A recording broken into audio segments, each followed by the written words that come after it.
Ladies and gentlemen, let us all welcome Pareng Hype! Hello guys, good morning. May energy pa ba? Yon. By the way, Pareng Hype here. Sino hindi nakakilala sa akin? Meron ba? Raise your hand, okay lang yun. Meron? Ako, konti lang.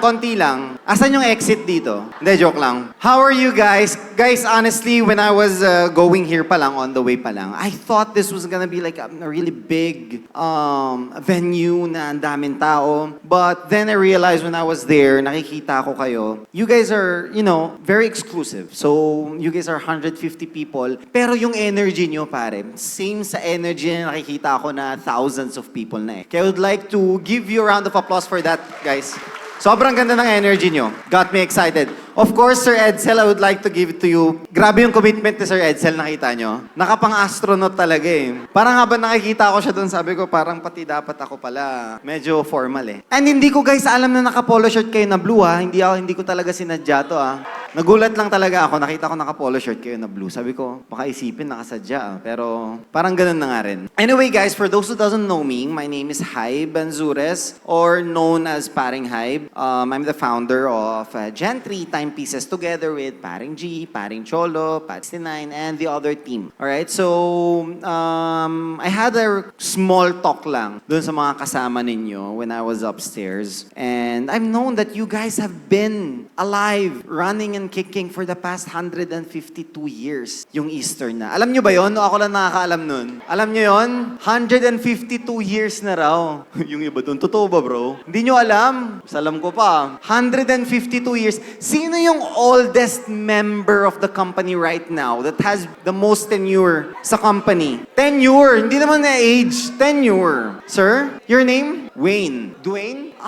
Dwayne. Nickname ba yon pare o talagang yun yung name mo? Kasi sinasabi niya may sumigaw, kalbo rin daw kasi. Ewan ko Kaya nagulat ako eh. Oh, that's your real name. Sir, congratulations How long have you been in the company? 28? 28 years? Grabe. And you're part of sales, sir? Part of sales? Tech operations. Wow, okay lang. Sorry in-interview pa kita. Wow, I'm just really amazed because I'm also in that stage where we're trying to build something different for Gentry Time. We've grown from for 18 months from 5 employees lang kami up to 70 employees na ngayon in just 18 months. So, I couldn't help but, be amazed. Kasi pare, sinasabi ko, every time, a lot of people are coming up to me, walking up to me, congratulating how big success daw si Gentry. Pare, sabi ko, si Gentry has been only alive for 18 months. There's no success to that yet. So, the biggest challenge is to how to maintain something more than 10 to 20 years running. What more 152 years, guys? Kaya, congratulations sa inyo lahat. I know that you're gonna be hitting a lot of numbers this 2026, but right now, I would like you to tap your shoulders and congratulate you guys because 152 years is not easy. Grabe. Congratulations, guys. So, very interesting lang. I was walking and just scanning around and I'm seeing a lot of people, may middle age, may very young. May mga very young. So, you guys are really a mix of all. Sino dito yung mga below 30? Raise your hands. Below 30? Yun totoo Below 30? Sino naman yung above 30? Above 30. Okay. So almost half kayo Almost half kayo. And I would just imagine that there's a generational gap between you guys, no? Some people have different mindset from others. Some people have, of course, are back with a traditional mindset, no? And there's nothing wrong about that. Actually, ako nasa gitna nyo eh. Kaya sinabi ko 30, nasa 30 ako. So medyo nasa gitna ako. Kaya tingin ko magkakaintindihan naman tayo. Alright? So when it comes to sales, sino dito yung sales? Yun, mas marami ang sales. Where's the marketing? Marketing? Marketing mga nakatayo. Andito lahat. Sir Marketing. Yes. 148 lang. Pasensya na. Dinagdagan ko lang ng Chinecheck ko kung alam nyo. Chinecheck ko lang kung alam nyo. So, 150 years, of course, meron kayong magalaking celebration yan for sure after 2 years. Alright. Sige. So, when it comes to sales, I'll just give you guys a brief history of why I'm here, basically. So, Gentry Timepieces, we started just 18 months ago. Gentry Timepieces right now is the company. But Paring Hype, me as a seller of luxury watches, started way back 2023. So 2023, I think that was around July, I started doing yung pagbebenta ng relo. Alright? So I did not just wake up one morning saying na, benta kaya ako ng relo? Because I had other job that time. So my other job that time was I had a store, me and Paring G actually, had a store sa Laguna. So it's a store of phones. Mga cellular phones, yes. Nagsabi, Crazy Pedring alam niyo pa yung Crazy Pedring Di ako yun. Hindi, joke lang. So my store back there was started 2022 naman. So what we were doing is retail kami ng mga cellphones, gadgets, cellphones, laptops, anything na mga electronics, even yung mga accessories, meron kami nun. When we started that, me and Paring G, we did a content din. Yung content naman namin is medyo patawa, medyo kalokohan, na nag-boom din siya sa TikTok. However, with TikTok kasi coming in 2023, I think, it made a big disruption sa industry. What big disruption ang ginawa niya? When we say disruption kasi pare, it's not only innovation. When we say disruption, it's something that changed the game forever. Alright? So what did TikTok do to change the game forever? They made their prices of all their mobile phones sobrang baba guys na walang makakatch up nila. If we were getting a mobile phone for 12,500, example lang and then we were selling for 15,500, that's 3,000 profit for us. However, si TikTok binibenta niya 12K lang. Even below what we were getting it from directly from the supplier. Why? Because they had subsidy. So yung subsidy na ginagawa nila, because they want to be labeled. They want the branding na sila yung cheapest in the market. So we did not have any choice but to give up that business. It was not running well. All the brick and mortars. So pag pumunta kayo ng SM ngayon, Robinsons, makikita mo, while you're running lang doon sa cyber zone, pare, ang daming hahabol sa'yo ng mga agents. Di ba? Kasi they're losing. Why? Because they're losing sales. There's no more sales in the brick and mortar. Everyone is a believer of online na. Everyone is buying from TikTok, Shopee, Lazada, which are way cheaper because of these subsidies. So we had to pivot. So gladly lang, when TikTok started that, I was selling watch on the side na. Pero yung on the side, on a very personal level. Alright? Sarili ko lang talaga siya on the sideline lang because I had this full job with full job regular employees talaga. So I had to focus on that more. Now, when this happened, napapansin ko lang na parang mas kumokay yung kita ko dun sa kabila. So I refocused on that. And then, of course, 6 months on the go from July, I think I started October, dun na ako nag-start ng content creation. That is where Paring Hype started. That was, I think, October or November ng 2023. Alright? To my surprise, kinagat siya ng masa, nagustuhan siya ng masa. Going back to why I'm telling you this story is gusto kong malagay nyo sa utak ninyo kung bakit siya nagustuhan ng masa. Why did Paring Hype click? Why did my technique back in 2023 click na up to now, we're all benefiting from it? Bakit? Is because I was able to showcase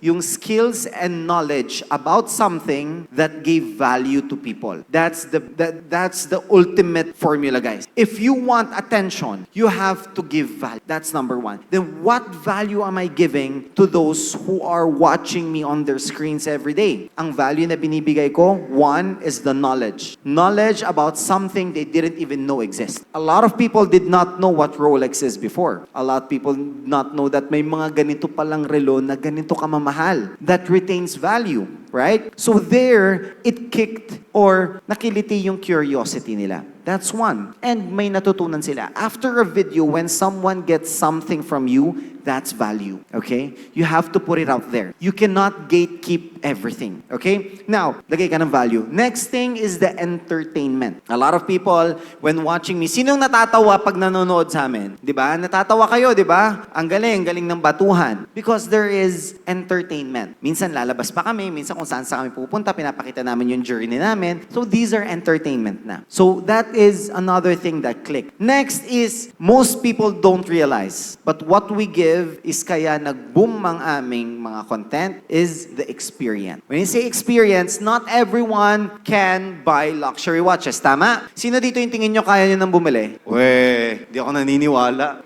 May makikita akong familiar faces sa Gentry for sure. Di ba? So, pag sinabi natin experience, guys, we are showing kasi people, yung masa, on how is it to experience buying yung luxury watches. Tama? Kasi hindi nila lahat naman makaka-experience nun eh. But with the videos that we're putting out there, parang they put themselves in that position na. They put themselves in the shoes of the buyers. Na parang ganito pala. Kaya minsan di mo nakikita sarili mo, napapangiti ka na lang eh. Pag ngumingiti yung kliyente, ngumingiti ka rin eh. So, that is the experience, the unique experience that we're giving dun sa mga viewers. And that goes a mile. Alright? But, of course, syempre, goes back to, ang dami nga nagsasabi, si Paring Hybe is a very good salesperson. Tama? Magaling ba ako magbenta, guys? We, parang iba din naniniwala eh. Kung may dala lang ako relo, bebenta ko kayo.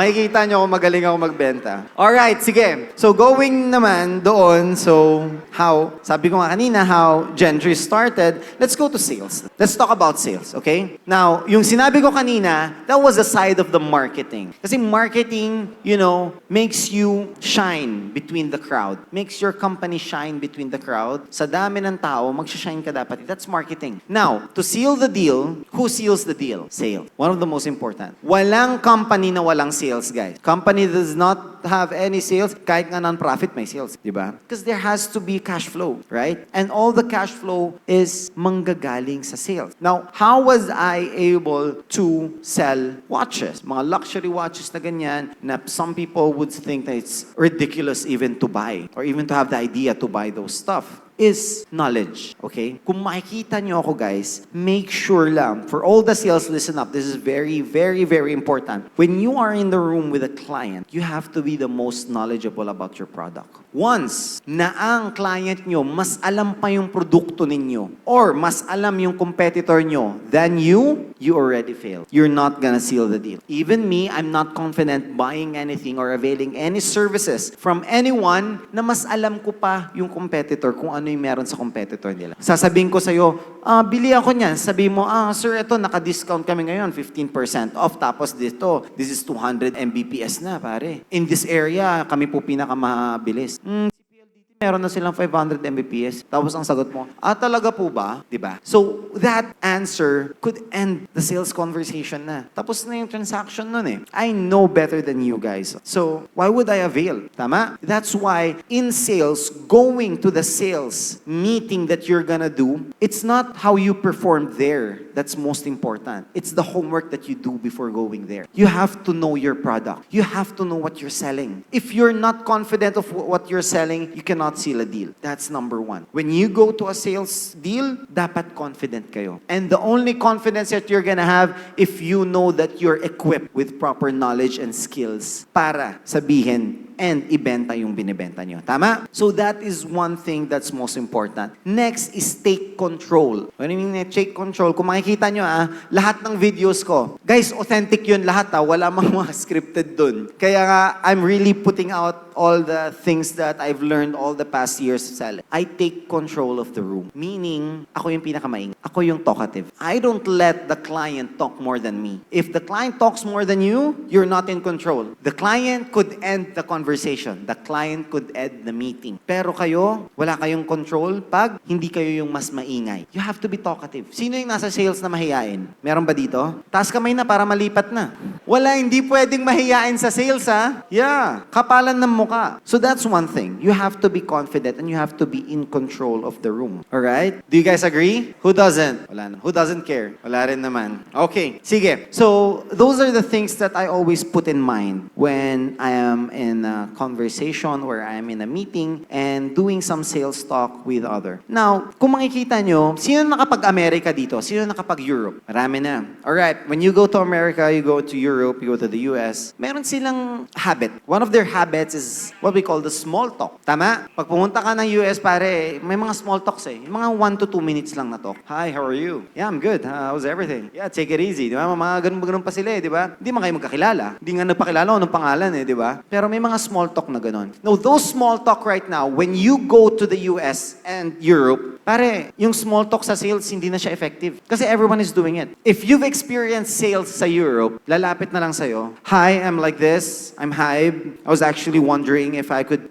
just present to you one of the services that we have in our company. Ganun agad. Straightforward sila. Bakit? Because their culture is already very known to have those small talk. Dito sa Pilipinas, hindi. Pag may lumapit sa'yo, uy, kamusta? Matagal ka na dito? Yeah, ini-enjoy ko. Actually, gustong-gusto ko nga itong kape na to eh. Isip mo, ganun, baliw to ah. Sino to? Hindi mo gets eh. Bakit ka malapit? Hindi ka nga kita kilala. Di ba? Pero dun sa US and Europe, that's normal. That's why small talk doesn't work. Dito naman, it always works. Small talk always works. When you go to a meeting, ako, kung makikita nyo sa mga videos ko, I always ask, saan kayo galing? Na-traffic ba kayo? Yeah. How's everything? Di ba? Actually, how is everything? Lagi kong ano yun eh. Lagi kong sinasabi yun eh. Minsan nga, I tap my friend na. Iba naman, puro how is everything eh. Di ba? Ilan na anak mo? Are you guys married? Are you guys together? Small talks muna before going to that point. Because a lot of people, you have to understand one thing ha. A lot of people, everybody, not even a lot of people, I rephrase, everybody loves buying, but they hate being sold to, okay? They hate being sold to. Ayaw nila nang binibentahan sila. Pero they love buying. And they only buy from you if they trust you. So you have to establish muna yung trust. Number 1 yan. You have to establish your trust when you are talking to your client. You have to show your clients that you are there to help, okay? Now, B2C and B2B. What's the difference? Business to consumer and business to business. Nasaan kayo doon? Business to business. That's your game, guys. Ang kausap ninyo is mga business owners, not consumers.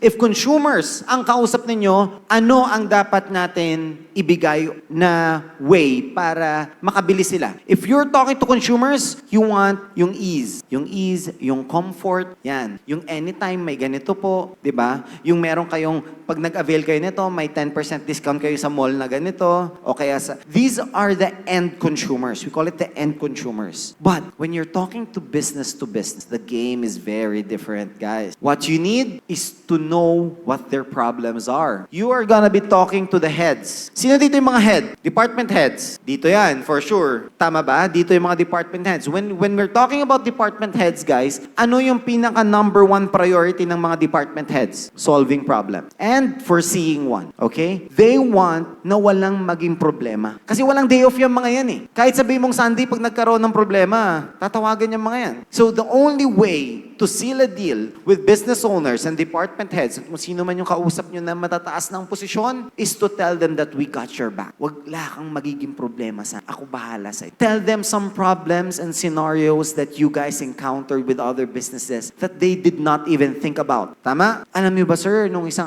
may nagputol ng puno dun sa kabilang baryo. Naputol yung yung wire. Buti na lang may backup. We'll do the same thing sa'yo. Oo nga no, may ganun kayo. Yes. We'll make sure that doesn't even happen. Never happens sa business niyo. Sige, di ba? Tama? Always. Even for me, one thing, because the reason why we availed your services, guys, Eastern din ako, baka sabihin nyo, iba yung Eastern din kami Ayoko yung mga kumakalat na chismis na kung ano-ano Eastern din kami. Alright? So, the reason why we availed of your services is because we know may one call away kaming makakausap when problem arise. Tama? It's not about just what you have. It's also what your competitor doesn't. If your competitor doesn't have this, you do this. Tama? Now, I've been in the business industry for so long, since 21 years old ako. And I've always had problem contact our service providers kasi hotline yung sasagot sa akin, di ba? So, comes with sales is the after-sales program talaga. This meeting is a commitment on the years to come. You have to remember that. Business and sales is a journey. Hindi ito one-time deal lang, pusta-pusta ba? When you put that in mind, sino dito yung mga sales lang talaga? And sino dito yung mga account managers? Magkaiba ba yun or same lang? lang. Same lang. So every sales here is also the account manager of that business. Tama? Okay, that's better. Actually, that's even better. That's a really nice structure, guys. Kasi isipin nyo ha, if a business owner has any problem with their connectivity or have any problem with other services that you guys provide, they know that they have this one friend. I'm not even gonna say account manager. There's this one friend, and that's the key. Build relationship with your clients. That's the only way Eastern also can maintain you as their account manager or sales provider. Okay? Bakit? Pare, pag isa sa inyo, may account na hawak 15 na business, parang hirap mo tanggalin. Tama? Sorry dun sa management, bibigyan ko lang sila ng tip. Di ba? If you're taking care of the accounts that you are holding, hindi ka matatanggal agad. Even for me, I have a sales na lumaki ulo. Sakit sa ulo na. So I have an option, either to eliminate his tenure or train him to be better. Tama? Now, what are the factors that I count? If I train him, mag-ROI ba ako? Will I have this return of investment when I train? Kasi magtitrain ako, pare, maglalabas ako dyan ng pera eh. Maglalabas ako ng resources ng company. And the only reason I would think for me to keep you in the company, of course, is if yung relationship mo with the company is good and the client. Dalawa lang yan. We call that internal and external cost. If you're good with your internal customers and good with external customers, then you are worth elevating. Pwede ka pa mag-lift off, di ba? Singit ko yun, guys. Alright? So, ganun lang yun. Sales is easy as long as you know what you are doing. This is not rocket science. You should know how to deal with people. And it's very different these days. Marami ng innovation dito. And I would push everyone, especially yung mga 30 years old pataas na, to adapt to the new culture. Sino dito wala pang thread? Sino dito hindi alam yung thread? Alam nyo? O, dapat lang. Kasi it's a new thing. Di ba? It's competing with X, which is Twitter. Di ba? I-follow nyo lang yung mga clients ninyo. Di ba? And also, number one, I would suggest then na when it comes to sales, kaya kung nakita nyo yung brackets ninyo, magkakaiba. Why? Kanina, age bracket. When I say age bracket, magkakaiba. You make sure it's just a cherry on top if you're in the same age bracket ng client ninyo. Okay? Mas magkakaintindihan kayo. Yun lang yun. Now, one of the things that I always look forward when I talk to clients is I ask of their age. Para alam ko, iba ang boomers, iba ang Gen Z, iba ang Gen X, iba ang millennial. Iba-iba ang approach sa mga yan. They have very different approach. If you want, pag mga Gen Z yan, Gen X, pare, very informal. They don't like, pag boomers, you have to be very formal. The handshake has to be firm. Magkakaiba yan. Gen Z, pinakamadali Gen Z, sa totoo lang, if you know how to play their game. Actually, they just want to be comfortable with you. If they're comfortable with you, mga Gen Zs, parang dali. Utuin mo lang ng konti. Oh, sa totoo lang. Gen Z, sino Gen Z dito? Gen Z? Raise your hands. Gen Z. Ano bang Gen Z? Mga anong years old pababa? 22? 24? Gen Z? Isa lang Gen Z dito? Ayun, mga Gen Z. Gen Z kayo. Ilan taon ka na? 27? Pare, millennial ka ata eh. 97, okay, 97. 97, yes. 97 pataas or Gen Z. Sino 1997 pataas dito na pinanganak? Ayan, yung mga ututo. Yan, mga ututo yan. Sobrang daling utuin yan, guys. You just have to be very comfortable with them. But you're very formal with them. Alam mo ba guys, ang Gen Z, pag sobrang formal ka sa kanila, tingin nila scammer ka. Yan. Ang Gen Z, pag sobrang formal nila, "Hi sir, how are you? My name by the way is Matt. I'm here. I would like, please sit down. Bibigyan mo pa ng brochure. If you take a look at this, by the way, ganito, we've been in the company for 30 years. Ano agad yung mga, nabibenta na ako nito. Bubulungan ka pa ng kaibigan mo, pare networking yan. Di ba? Yan, mga Gen Z. Pero when you go to them, "Hi, how are you? Saan kayo nag-aaral?" UP, Ateneo po ako. Di ba? Yung isa, UE. Very informal. You have to know your audience, guys. And this is the only era na makakita kayo ng mga 20-year-old na mga businessmen na may hawak na ng malalaking company. And you have to understand, kahit andun sila, nasa harap mo, nagmamagaling sila, that I'm like this, syempre may kailangan patunayan eh. We all have that, presume tayo agad, nag-a-assume agad tayo na since 20 years old pa to, wala pang alam to. Sila naman, mas gigil. Gusto nilang patunayan na may alam na sila that they're worthy of the position that they have right now. Doon mo lalaruin. Grabing galing mo, no? Actually, sa totoo lang, ang dami ko na nakilala na 20 years old na may businesses, pero ikaw talagang mukhang may alam ka talaga eh. Pare, tapos na yun. Done deal na yun. Yun yung sinasabi kong done deal. Hindi ko pa nilalabas yung hoodie, pare. Done deal na yun. Alright? You have to know your clients na. Iba-iba yan. And I think that's something I can embed with you guys. Because lahat ng age brackets, even if you see our videos, lahat yan na-meet. Lahat yan nakilala. And for that, eto pa ha, other thing, just a tip. Just another tip. When you're meeting with someone, you have to be comfortable. Now, when you're comfortable with them, they have to be comfortable with you.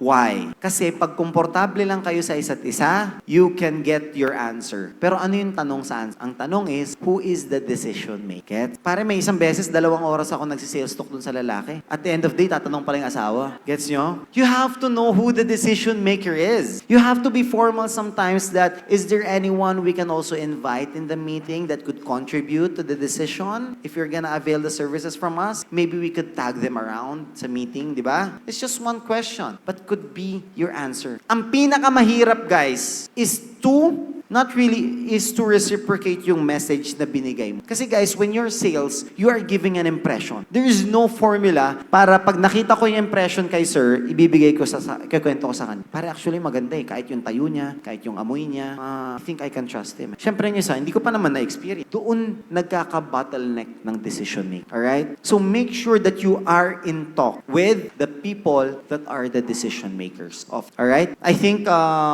we have said enough, and I would like to give a couple of minutes para dun sa portion natin, which is the question and answer portion. Are you okay with that, guys?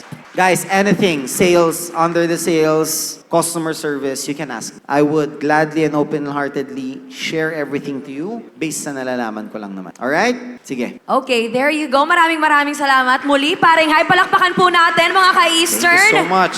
Marami ako natutunan. I'm sure ang mga ka-Eastern natin talagang take off all the way na talaga sila sa atmosphere. So thank you so much. Now we open the floor for some question and answer. So sa mga ka-Eastern natin dyan who have any questions kay Paring Hai, please raise your hand. I see a hand right away, sir. Bigyan natin ng mic si sir over there. Huwag yung Over mahirap, here. ah. Wala pong math. Kidding. Alright, sir. So please, tayo po kayo, sir. Hello. Okay. Ayan, medyo delayed lang. I'm Alvin, by the way, from ESG. Your name, sorry? Alvin. Alvi. Hi. Nice I just to meet wanted to know, how did you learn all of this? All the tips and techniques that you mentioned a while ago. So, learning about these techniques, seems sa pag-learn ko actually sa pagre-relo din. I would say 75% is experience. Something that's really hard, especially dun sa mga bata pa lang. You have to trust the process. Kasi you will only learn from your experience. It's always better to learn from other people's mistakes. But it's best. But we only learn best from our mistakes. So, sometimes a deal goes off, a deal doesn't close, you analyze. One thing that I'm very big advocate of is what we call the self-awareness. Pare, do not lie to yourself. Always know what you're good at and what you're bad at. That's the only way you can improve. Before, I was bad at this, now I have to improve on that area. Now, yung pride, lunukin nyo muna. Yung ego, tanggalin nyo muna yan. Those are the speed bumps for growth. Alright? So if you have that self-awareness and you know what you're good at and what you're bad at, you can focus on what you're good at and learn more to elevate kung ano man what you're bad at. Alright? So, lahat ng experience ka. Of course, when I say experience, I'm talking about since 23 years old ako. I'm 32 right now, so that's almost 10 years. I was doing business. So, in that business journey ko, nakapagtayo na ako ng almost 6 companies. Everything failed. So, lahat ng failure na yon, hindi ako nanghihinayang dun sa failure na. Because all those failures have built me, have built my personality, my character into being who I am. So, when you do a mistake, guys, it's only a mistake na talo ka pag wala kang natutunan. Every mistake is a lesson learned. If you don't learn from that lesson, then sayang. Yun talaga yung sayang. But every mistake is parang tuition fee lang. Alright? Yeah, I think that's my answer dun sa ano. Really, experience.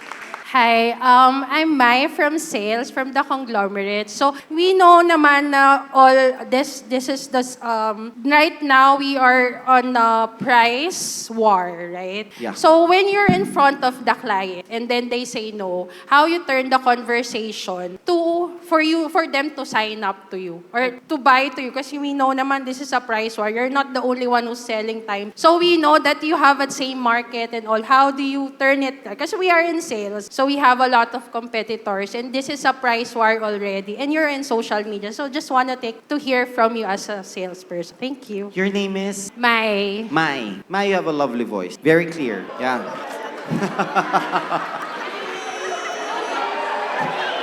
Pwede mag-sample? Sample! Sample! Sample! Alright. Ay, sir, kasi have to sign up muna eh. More Charing. So, Mai, thank you for that wonderful question. Very nice question, actually. How do you save a sale when someone says no? Pare, no. Alright? Now, you have to respect the decision. Some people say, di wag. Di ba? Pero hindi. What you have to do, pag meron nagsabi sa akin na no, I'm not sure, great. Maybe you should have more time to think about it. Or, if you're comfortable enough, you can ask the reason. I understand that maybe we're not in line or our services are not in line of your needs right now, but do let us know. Is there any way that maybe we can tweak our plan to better, suit your need? Kasi you have to know the reason. And it's not only about saving the deal.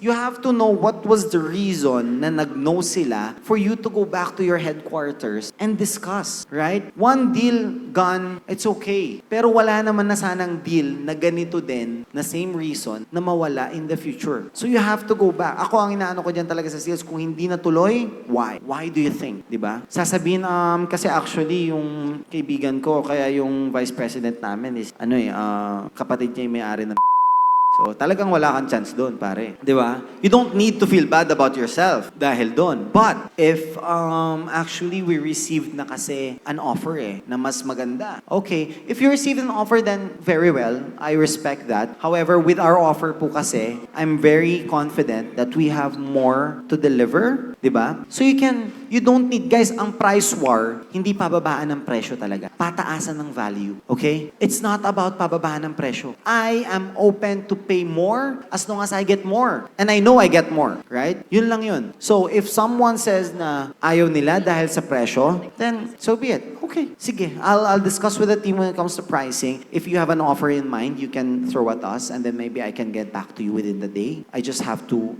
consult with the team and my superior, di ba? Pwede mong sabihin yun eh. Pero for me, even for me, guys, if bibili kayo sa amin, I always say this, we do not pride ourselves from being the cheapest in the market. Kasi no one is proud from buying from the cheapest. Tandaan niyo yan. Some people wanna brag. Your goal has to be, Eastern has to build advocate. When we say advocates, yung mga kliyente nyo ang magsasabi sa other colleagues nila na pare naka-Eastern kami. Kasi in the market, we have the customer. Customer, pare, pagkausap mo na. Pagkausap mo ang isang tao, no deal pa, it's not a client yet. It's a customer. Once they avail of your services, that's a client. Now, what's after client? That's what we call the advocate. Yung advocate, the after client, meaning they're just not a client. They market you with nothing in return. Just because they're happy from what you're doing and what you're delivering to them. That has to be your goal. Kailangan makapag-create ako ng 15 advocates this month. Ganun. Clients are easy. Pero guys, na mas magandang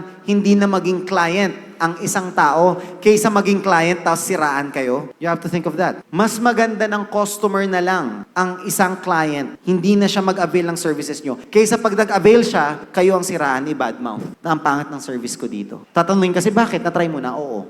Credible na. Tama? So when they're client, either they stay client na loyal or they become advocates, which is better. They market for you guys. That's why sinasabi ko sa sales namin, we do not pride ourselves from being the cheapest in the market. Luxury nga binibili. Tapos gusto cheap. Walang ganun. Alright? Yun lang. Thank you so much. There you go. Second question pa lang, pero ang dami na natutunan ng ating mga ka-Eastern. So I believe we have time for more questions. Anybody here? Oh, I see another person over there. I believe he's ready. Hi, I'm Lembal from Product Innovation. Role namin sa Product Innovation is to come up with a a unique value proposition or unique offering to our sales para may ma-offer sila sa clients namin. So I just want to ask, sa point of view mo, how do you come up with unique value proposition na pwede natin i-offer sa clients natin given na sobrang dami ng competition natin in the market? And how do you handle rejection after opportunity or magkaroon ng ma-lost mo yung opportunity? Okay, now, one question is how do you create a valuable proposition or product package siguro para sa mga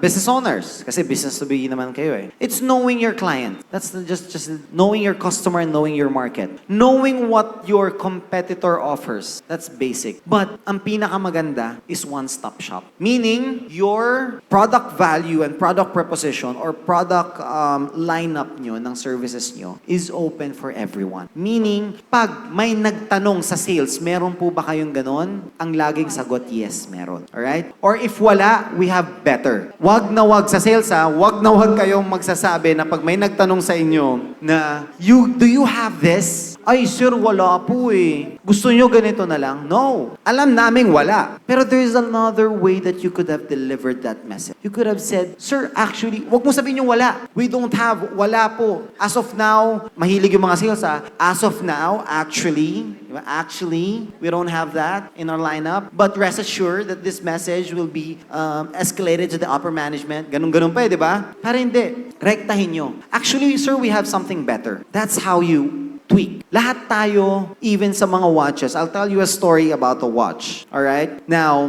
one of our sales did a very critical mistake. The watch has already been paid, okay? And then, after paying kasi, chinek ng sales namin yung watch for officially handing it over to the new owner, okay? Now, take note that the client has paid 800,000 pesos para sa isang relo. Alright? Now, nung chinek niya yung relo, yung date, hindi gumagana. Ang sabi niya sa client, sir, wait lang po papacheck ko lang sa technician namin, hindi kasi gumagana yung date. Para sure lang po ako pag binigay ko na. Di ba? Yung nagsabi, ouch. May narinig ako, tanga. Yung nagsabi nun. Pero totoo. Why? Because you already inflicted negativity doon sa product na i-hand over mo pa. You know what happened after that? Ayaw na yun sa relo. Gusto yun ang palitan. Di ba? What you could have done? Sir, as part of our protocol before handing over the watch, we'll have it double-checked by our technician to make sure that it's running in its optimal condition siya before we give it to you. Is that okay? Yes. Para ma-check na po, para wala na kayong problemahin. A negative could be a positive if you know how to pivot. Always think of that. May negativity nangyari doon sa relo or nawala yung papers. Sir, taga-saan ka? Huwag mo muna sabihin, sir, nawawala yung papeles hindi namin mahanap. Kasi si Jun, sa kanya po kasi yung nakita niyo pong matangkad kanina. Sisisihin mo pa yung yung team mo sa harap ng client mo. No. Sir, taga-saan ka po ba? Taga Bulacan ako Oh, great. Gusto nyo, sir, para lang ma-check namin lahat. Kasi yung papers na to is nandun sa second branch namin. Just give us a few minutes to look for it. If not, if you're in a hurry, we can send it over to your house. Is that okay? Okay. Don't show na may problem. Alright? So that's one thing that you could pivot. Now, going back to yung sinabi naman niya, is the next question niya is rejection. How can you handle rejection? Actually, sa department naman ninyo, I don't think there's that rejection. Ang rejection nyo lang from your department head siguro Yung hindi siya natuwa doon sa product proposal ninyo. Pero other than that, rejection, yun nga, if ang sales natin was able to have that rejection, parang maganda yun. I were you, maganda yun. Sales, eat, breakfast, lunch, dinner. Anong kinakain ng mga yan? At saka rejection din. Stress. Sabay-sabay Masyado silang stressful. Masyado ba kayong stressful? Hindi naman nalata Ang gaganda nyo pa rin Di ba? Di ba? So, yun lang. Ang kinakain ng sales, guys. Breakfast, hapunan, tanghalian, lahat yan. Stress, sabi nga nila, and rejection. Okay? The only thing that you could do is do not get that rejection into your bloodstream. Okay? May nakalimutan lang ako, may fina-follow ako sa TikTok I don't know if pumasok na siya sa algorithm ninyo. But he does this phone calls, sales call, na minsan, it's not real estate insurance yung binibenta niya Tapos, pare, nire-reject siya. Like, stop calling me! Bam! Ang gagawin niya after nung call na yun, mag-play siya ng music. Sasayaw-sayaw siya. That's his defense mechanism to cope up with the rejection. Next call. On to the next na. I won't dwell. Para yung iba, magde-dwell Tayo na, binabaan ako pare. Tayo, yosi nga tayo. ano yun, di ba? Pag sa sales ka, pare, yung puso mo dapat bato. Hanggang sa clients lang, baka mamaya, pati sa lahat ng bagay, bato na yung, hanggang sa clients lang. Once you get a rejection, then move on. Move on. Don't dwell. Move on. Next. Learn from it. Next. Learn from it. Next. Ganun. Ang ganda nun, pag hindi ko maalala yung yung name nun eh. Papakita ko sa inyo. That really, when he's doing his phone calls, tas ire-reject siya, let's go! Play agad siya ng music para yung vibe niya positive pa rin. On to the next call. Ganun siya. Alright? Sige. Next There question. you go. I feel like we only have time for one last question. So, Isa ilabas na nyo lang? na. One na Sayang. lang. So, sino na lang po ang gusto magtanong? Ayan, si Miss Beautiful. Hello, good morning, pare. Hi. Good morning. I'm Laika from sales. My question is, how do you earn trust quickly with customers who are hesitant or price sensitive? Okay. Guys, ang trust, to be honest with you guys, when we say trust na ng tao, there are a lot of factors why people trust you. One is they know na mahagilap ka nila anytime. Two is alam nila na you're not a swindler. Three is pag na-vouch ka ng ibang tao. Okay? So, for me, para makuha ko agad yung trust ng isang tao, which is very challenging for me honestly right now, kasi mostly na mga bumibili sa amin, kilala na kami. Pag kilala ka na, ang dali na eh. Konting kiliti na lang, tapos na eh. But with people na totally strangers kayo, mahirap talaga mag-establish ng trust. Now, the only reason why you the way rather that you can establish trust is build talaga yung relationship. And whether we like it or not, it's not from first meet. Now, first meeting pa lang though, magi-gauge mo na if this client is looking for trust or something tech. When something technical lang, then you can give it right. If they're looking for trust, you can bring something with you during a meet. Sir, this is konting merienda for your team. Thank you so much. Try to establish connection. Maghanap ng way para mag-connect kayong dalawa. Kailangan meron kayong tinatawag natin na relation. Related kayo in a way. Saan ka nakatira, ma'am? Sa Manila ako eh. Ikaw, taga Sampaloc ka. Uy, taga Sampaloc lang ako, ma'am. Magkalapit na pala tayo. You could establish trust. Ganun pa lang. Saan ka ma'am? Nag-aaral? Wala eh. Sa Bulacan pa ako nag-aaral. Taga FEU ka. Ilan na anak nyo, ma'am? Anak ko, 3. Saan nag-aaral yung 3? Mag-aanap ka talaga eh. Nang medyo, kayo eh. Same page kayo eh. Sabi niya, yung isa nasa FEU, yung 2 nasa Lasal. Ayun, ma'am, taga FEU din ako. Doon pa lang, when they know that you guys are in a relationship na you have something mutual together, that establishes. Kaya yung mga swindler ngayon, how do they gain trust of people? They show pictures. Ito, pare, deal ko si Ding Dong Dantes. Ito, pare, na-deal ko rin si ganito. Ito, may picture. That is where you establish trust. Is you are in the same page. Nakaka-relate kayo sa isa't isa. Look for something na magkaka-relate kayo. Pag meron kayong kahit isang mutual friend lang, tapos ang usap. That's already trust. Ang ginagawa ko pa pag ganon, may mutual, kilala mo rin si ganito, kilala mo, tatawagan ko pa, FaceTime. Yes, andito ako boss, kasama ko si ganito. Tapos, oy, mabait yan. Siyempre, magko-comment na maganda yung tatawagan mo, di ba? Tapos mag-joke ka ng konti. Yun na yun. That's actually trust na. Parang may nag-vouch na sa'yo, indirect vouch isang tao. So you have to really look at ways na makakonect ka sa client. Magkaroon kayo ng something mutual. Yun lang. That's the easiest way. Hi, good morning. Morning. Parang hi, may nakapagsabi na very knowledgeable ka rito sa sineshare mo ngayon. Pare, ang galing-galing mo, pare. Ngayon pa lang. Ngayon pa lang? Ngayon pa lang. Buti nasabi ko. Hindi. Thank you, sir. Ginagamit na agad ni Sir yung mga natututunan niya. Nakita ko nga eh. Agad-agad. Backstep, backward. Paano ka naghahanap ng mga Pilipinong may milyong-milyong pera para bumili ng relo? Yun lang. Paano ka naghahanap ng customer? Okay, guys, there's only one way that you could actually tap on a lot of clients na same. Kumbaga sabi nga niya mga milyonaryo. One is network. You have to strengthen your net. And you can only strengthen your network if you get, of course, one is invited to some events, community. But there's one thing that you can have to keep. And if there's one answer to that question is reputation. Okay? Guys, lahat kayo, you have to keep your reputation strong and good. Yun lang. Once your reputation is good, 3-4 years na walang sabit yung name nyo, yung reputation nyo, people will start talking about. You would get invites. Diba? You would get invites, people will start talking about you, people will start recommending people. I've had so many clients na was just recommended by other. Kasi we were able to maintain reputation. Now, one time lang, makapagbenta kami ng peking relo, tapos na ang usap. Alright? Sabi ko nga sa mga client ko, na medyo may trust issues. Sino dito may mga trust issues? Dami ah. Sige, wala talaga ah. Sige. Alright. So, may mga client ako may trust issues. Ang tanong agad, paano namin malalaman na totoo to, authentic? Ma'am, you can check anywhere. Pero bubulungan ko. Ma'am, actually, we are more scared of selling a fake watch than you buying a fake. Pag nakabili ka ng fake watch, we have shops. You can easily go back to us, diba? But when we sell a fake watch, our reputation forever tarnished. Hindi na namin mababalik yun. So that's, I think, one of the reasons why we have this 7-step authentication. We were able to do yung gentry care namin. We wanted to make sure that everything is covered, from end to end covered. No room for errors when it comes to authentication of the watch. Just imagine yung procurement namin ng mga watch. Every day nagre-replenish. One mistake, you die sa industry na to. This industry is like medical and health industry. Once your doctor prescribe you a wrong medicine, wala na. Wala ka ng tiwala. But if your doctor maintains its reputation with you, kahit mga anak mo, kahit mga kapatid mo, lahat doon na sa doktor na yun po. Everyone has their trusted dealer pag pumasok ka na sa industry ng luxury watch. May trusted dealer ka na talaga. Kahit mas mura tong isa, wala eh. Trust ko na to eh. Ilang beses na akong bumili dito eh. Never did I have any problem. Doon talaga ako. Even 100,000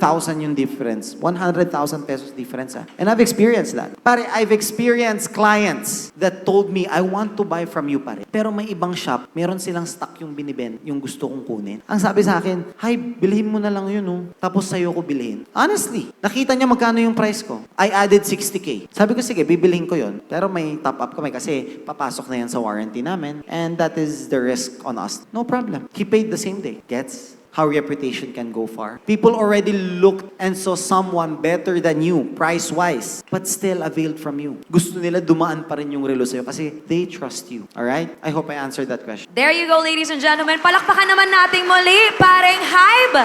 Maraming salamat sa lahat ng insights Thank you so much, na guys. ibinigay Thank you mo so for much. today.